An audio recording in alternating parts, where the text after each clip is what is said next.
Hi everyone, welcome to டக்குனி Hindi YouTube channel. நம்ம சேனலில் வர வீடியோஸை தொடர்ந்து பார்த்துட்டே வந்தீங்கன்னா நீங்கள் ஹிந்தியை ஈஸியாகவும் டக்குனும் கற்றுக்குவீங்க. அப்படி ஈஸியாக ஹிந்தி கற்றுக்கிறதுக்கு ரொம்பவே ஹெல்ப் பண்ண போகிற வீடியோ தான் இந்த வீடியோ. ஸோ வீடியோக்குள்ளே போகிறதுக்கு முன்னாடி நீங்கள் ஃபர்ஸ்ட் டைம் நம்ம சேனலை பார்க்குறீங்கன்னா மறக்காமல் சப்ஸ்கிரைப் பண்ணிடுங்க. இந்த வீடியோவை நீங்கள் இன்னும் சப்ஸ்கிரைப் பண்ணாமல் பார்த்துட்ருக்கீங்க அப்படின்னா கூட மறக்காமல் சப்ஸ்கிரைப் பண்ணிடுங்க. ஸோ தட் நான் அப்லோட் பண்ணுற ஒவ்வொரு வீடியோவும் உங்களுக்கு தவறாமல் வந்து ரீச் ஆகும். இப்போ வாங்க வீடியோக்குள்ளே போகலாம். ஸோ இன்னைக்கு வீடியோவில் நம்ம பார்க்க போகிறது 2 words டெய்லி யூஸ் சென்டென்சஸ். அதாவது ரெண்டே வார்த்தை தாங்க இருக்க போகுது. அதை வச்சு நம்ம ஒரு சென்டென்ஸ் மேக் பண்ணி அதையும் டெய்லியாக பேசலாம். ஸோ 2 வார்த்தை தான் இருக்க போகுதுங்கிறனால நீங்கள் ஈஸியாக ஞாபகமும் வச்சுக்கலாம், ப்ளஸ் ஈஸி ஹிந்தியும் கற்றுக்கலாம். இதே கான்செப்டில் நான் ஆல்ரெடி ஒரு வீடியோ அப்லோட் பண்ணியிருக்கேன். அந்த வீடியோ நிறைய பேருக்கு யூஸ்ஃபுல்லாக இருக்குன்னு சொல்லியிருந்தீங்க. அதனால இந்த பார்ட் 2 வீடியோ போட்டிருக்கேன். ஸோ அந்த அந்த வீடியோ நீங்கள் பார்க்கணும்னு நினைக்கிறீங்கன்னா நான் டிஸ்கிரிப்ஷனில் லிங்க் தரேன், ப்ளஸ் மேலே ஐ பட்டன்லேயும் நான் லிங்க் தந்துடுறேன். அந்த சென்டென்ஸையும் நீங்கள் தவறாமல் கற்றுக்கோங்க. இப்போ வாங்க நம்ம ஃபர்ஸ்ட் சென்டென்ஸ் போகலாம். ஃபர்ஸ்ட் சென்டென்ஸ் ஃபவுண்ட் இட், கிடைச்சிருச்சு அப்படின்னு சொல்கிறதுக்கு ஹிந்தியில் மில் கயா. மில் கயா. ஸோ ஏதோ ஒரு விஷயம் தேடிட்டு இருக்கும்போது கிடைச்சிருச்சு அப்படின்னு சொல்கிறதுக்கு மில் கயா அப்படின்னு நீங்கள் சொல்லலாம். நெக்ஸ்ட் ஒன் சேஞ்ச் திஸ், இதை மாற்று அப்படின்னு சொல்கிறதுக்கு ஹிந்தியில் இசே பதலோ. இசே பதலோ. ஸோ டிவியில் இந்த சேனலில் சேஞ்ச் பண்ணு அப்படின்னு சொல்கிறதுக்கு இசே பதலோ அப்படின்னு நீங்கள் சொல்லலாம். நெக்ஸ்ட் ஒன் டோன்ட் லாஃப், சிரிக்காதே அப்படின்னு சொல்கிறதுக்கு ஹன்சோ மத். ஹன்சோ மத். டோன்ட், செய்யாத, பார்க்காத, போகாத, இந்த மாதிரியான நெகட்டிவ் சென்டென்ஸ் வரும்போது உங்களுக்கு மத் அப்படிங்கிற வார்த்தை கண்டிப்பாக வரும். ஸோ இங்கே சிரிக்காதன்னு சொல்கிறனால ஹன்சோ மத். Next one open the door, கதவை திற. இதுக்கு ஹிந்தியில் தர்வாஜா கோலோ. தர்வாஜா கோலோ. Next one open and give, திறந்து கொடு. இதுக்கு ஹிந்தியில் கோல்கர் தோ. கோல்கர் தோ. ஸோ இந்த பாட்டில் மூடியை திறந்து கொடு, அந்த மாதிரிலாம் சொல்லுவோம் இல்லையா? இதுக்கு கோல்கர் தோ. 2 verbs தொடர்ந்து வரனால கோல் பக்கத்தில் நம்ம கர் சேர்த்துருக்கோம். கோல்கர் தோ. நெக்ஸ்ட் ஒன் ஸ்லீப், தூங்கு. இதுக்கு ஹிந்தியில் so Zhao. So Zhao. So நம்ம பேச்சு வழக்கில் சொல்லும்போது தூங்க போ அப்படின்னு சொல்கிறதுக்கு சோ ஜாவோ அப்படின்னு சொல்லலாம். Next one think and C, யோசித்து பார் அப்படின்னு சொல்கிறதுக்கு ஹிந்தியில் சோச்கர் தேக்கோ. சோச்கர் தேக்கோ. சோச் அப்படிங்கிறது யோசிக்கிறது, தேக் அப்படிங்கிறது பாரு அப்படின்னு அர்த்தம். ஸோ பேச்சு வழக்கு அப்படிங்கிறதுனால சோச்கர் தேக்கோ ரெண்டையும் சேர்த்து சொல்கிறோம்.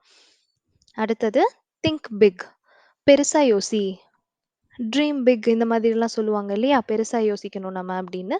இதுக்கு ஹிந்தியில் படா சோச்சோ. படா சோச்சோ. உங்களுக்கு நல்லா தெரிஞ்சிருக்கும், படா அப்படிங்கிறது பெருசு, சோச் அப்படிங்கிறது இப்பதான் பார்த்தோம் யோசிக்கிறது. ஸோ பெருசா யோசின்னு சொல்றதுக்கு படா சோச்சோ. Next one I am scared, பயந்துட்டேன் அப்படின்னு சொல்றதுக்கு டர் கயா. டர் அப்படிங்கிற வார்த்தை பயம். ஸோ பயந்துட்டேன் அப்படின்னு சொல்றதுக்கு டர் கயா. நெக்ஸ்ட் ஒன் டோன்ட் பேனிக், பயப்படாதே அப்படின்னு சொல்றதுக்கு கப்ராவோ மத். கப்ராவோ மத். இந்த இடத்துல நீங்க டரோ மத் அப்படி கூட சொல்லலாம். ஏன்னா டர் அப்படிங்கிறது வார்த்தைக்கு அர்த்தம் பயப்படுறது. ஸோ டரோ மத் சொல்லலாம். பட் எக்ஸாக்டா சொல்லணும் அப்படின்னா கப்ராவோ மத் அப்படிங்கிறது நல்லா இருக்கும். நெக்ஸ்ட் சென்டென்ஸ் ஐ ரிமெம்பர், ஞாபகம் இருக்கு. இதுக்கு ஹிந்தியில் யாத் ஹே. யாத் அப்படிங்கிறது ஞாபகம், ஹே அப்படிங்கிறது இருக்கு அப்படின்னு அர்த்தம். ஸோ உங்கள் ஃப்ரெண்ட்ஸ்குள்ளே பேசிகிட்டு இருக்கும்போது ஒரு விஷயத்தை பற்றி பேசுகிறீங்க அப்படின்னா ஞாபகம் இருக்கு, எஸ் அப்படின்லாம் சொல்கிறதுக்கு ஹா யாத் ஹே அப்படின்னு சொல்லலாம். ஹா அப்படிங்கிறது எஸ்ன்னு அர்த்தம். நெக்ஸ்ட் சென்டென்ஸ் டூ ரிமெம்பர், ஞாபகம் வைத்துக்கொள் அப்படின்னு சொல்கிறதுக்கு யாத் ரக்கோ. யாத் ரக்கோ. ஸோ ரக் அப்படிங்கிற வார்த்தைக்கு நமக்கு அர்த்தம் தெரியும், வைக்கிறது. ஓகேங்களா? ஸோ ஞாபகம் வச்சுக்கிறது அப்படின்னு சொல்றதுக்கு யாத் ரக்கோ. சின்ன பிள்ளைகள்ட்ட எல்லாம் சொல்லுவோம் இல்லையா, ஞாபகம் வச்சுக்கோ இதை அப்படின்னு சொல்றதுக்கு நீங்க யாத் ரக்கோ தாராளமா யூஸ் பண்ணலாம். நெக்ஸ்ட் ஒன் சே சம்திங், ஏதாவது சொல்லு அப்படின்னு கேட்போம் இல்லையா? இதுக்கு குச் போலோ. குச் போலோ. குச்னா கொஞ்சம் அப்படிங்கிற மீனிங் தான் லிட்ரல் மீனிங். பட் ஏதாவது சொல்லு அப்படின்னு சொல்றப்போ குச் போலோ அப்படின்னு நீங்க சொல்லலாம். நம்ம நெக்ஸ்ட் சென்டென்ஸ் போகிறதுக்கு முன்னாடி நீங்கள் இந்த வீடியோவை இன்னும் சப்ஸ்கிரைப் பண்ணாமல் பார்த்துட்டு இருந்தீங்கன்னா மறக்காமல் சப்ஸ்கிரைப் பண்ணிடுங்க. இதுவரையிலுமான வீடியோ உங்களுக்கு பிடிச்சிருந்ததுன்னா லைக்கும் பண்ணிருங்க. நெக்ஸ்ட் சென்டென்ஸ் பார்ப்போம். நாட் நவ் இப்போது இல்லை அப்படின்னு சொல்றதுக்கு அபி நஹி அப்படின்னு சொல்லணும். அபின்னா இப்போ, நஹி அப்படின்னா இல்ல அப்படின்னு அர்த்தம். ஸோ நாட் நவ் அப்படிங்கிறதுக்கு அபி நஹி. ஸோ உங்க ஃப்ரெண்ட்ஸ் வந்து இப்போ டீ குடிக்க போலாமா அப்படின்னு கேட்கும்போது, இப்போ வேணாம் அப்படின்னு சொல்றதுக்கும் நீங்க அபி நஹி அப்படின்னு சொல்லலாம். இல்ல ஏதாவது ஒரு பொருள் இருக்கா அப்படின்னு கேட்கும்போது, உங்ககிட்ட முன்னாடி இருந்துச்சு இப்போ இல்ல அப்படின்னு சொல்றதுக்கு அபி நஹி அப்படின்னும் சொல்லலாம். நெக்ஸ்ட் சென்டென்ஸ் ஹரி அப் வேகமா செய். இதுக்கு ஹிந்தில ஜல்தி கரோ. ஜல்தி கரோ. ஜல்திங்கிறது வேகமா, கரோ அப்படிங்கிறது செய் அப்படின்னு அர்த்தம். ஸோ இத வந்து நம்ம ஃப்ரெண்ட்ஸ் கிட்டயோ, இல்ல நம்மளோட சின்னவங்க கிட்டயோ சொல்லலாம். ஓகே. இப்போ இத வந்து மரியாதையா சொல்லணும் அப்படின்னா, எப்படி சொல்லணும் அப்படின்னு நம்ம லாஸ்ட் கிளாஸ்ல பார்த்துருப்போம். ஐ மீன் இதோட ஃபர்ஸ்ட் பார்ட் இருக்கு இல்லையா? நான் லிங்க் குடுத்துருக்கேன் இல்லையா? அந்த வீடியோல பார்த்துருப்போம். ஸோ வேகமா செய்யுங்க அப்படின்னு பெரியவங்க கிட்ட சொல்லணும்னா, என்ன சொல்லுவீங்க அப்படின்னு எனக்கு கமெண்ட்ஸ்ல மென்ஷன் பண்ணுங்க. நெக்ஸ்ட் சென்டென்ஸ் டோன்ட் ஸ்டாப் நிறுத்தாதே. இதுக்கு ஹிந்தில ருகோ மத். ருகோ மத். நெக்ஸ்ட் ஒன் ஹோல்ட் ஆன் கொஞ்சம் நிறுத்துங்க அப்படின்னு சொல்றதுக்கு ஜரா ருகோ. ஜரா ருகோ. இந்த ஜரா அப்படிங்கிற வார்த்தை வந்து கொஞ்சம் அப்படின்னு சொல்லுவோம் இல்லையா? இதுக்கு வந்து நம்ம பேச்சு வழக்குல ஹிந்தில யூஸ் பண்ற வார்த்தை. ஸோ ஜரா ருக்கோ அப்படின்னா கொஞ்சம் நிறுத்துங்க அப்படின்னு அர்த்தம். நெக்ஸ்ட் சென்டென்ஸ் டோன்ட் கிரை அழுகாதே அப்படின்னு சொல்றதுக்கு ரோனா மத். ரோனா மத். ரோ அப்படிங்கிற வார்த்தைக்கு அர்த்தம் அழுகிறது. ஸோ அழுக வேணாம் அப்படின்னு சொல்றதுக்கு ரோனா மத். நெக்ஸ்ட் ஒன் ஹிட் ஹிம் அவனை அடி அப்படின்னு சொல்றதுக்கு உசே மாரோ. உசே மாரோ. அவனை அப்படின்னு சொல்றதுக்கு உசே. அடிக்கிறது அடிக்கிறது வந்து மார். அடி அப்படின்னு சொல்லி நம்மளோட சின்னவங்க கிட்டயோ இல்ல ஃப்ரெண்ட்ஸ் கிட்டயோ சொல்லும்போது மாரோ அப்படின்னு சொல்றோம். ஸோ இந்த சென்டென்ஸ் என்னவா இருக்கு ஹிந்தில உசே மாரோ. நெக்ஸ்ட் சென்டென்ஸ் கீப் ஸ்மைலிங் சிரிச்சுட்டே இரு. இதுக்கு ஹிந்தில முஸ்குராத்தே Raho. முஸ்குராத்தே Raho. Next one don't shout கத்தாதே அப்படின்னு சொல்றதுக்கு சில்லாவோ மத். சில்லாவோ மத். ஸோ கத்துறது சில்லானா.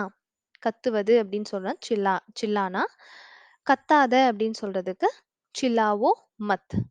இப்போ ஷார்ட் கொஸ்டின்ஸ் எல்லாம் எப்படி கேட்கறது அப்படின்னு பார்க்கலாம். வாட் டிட் யூ சே என்ன சொன்ன அப்படின்னு கேட்போம் இல்லையா? அதுக்கு ஹிந்தில கியா கஹா.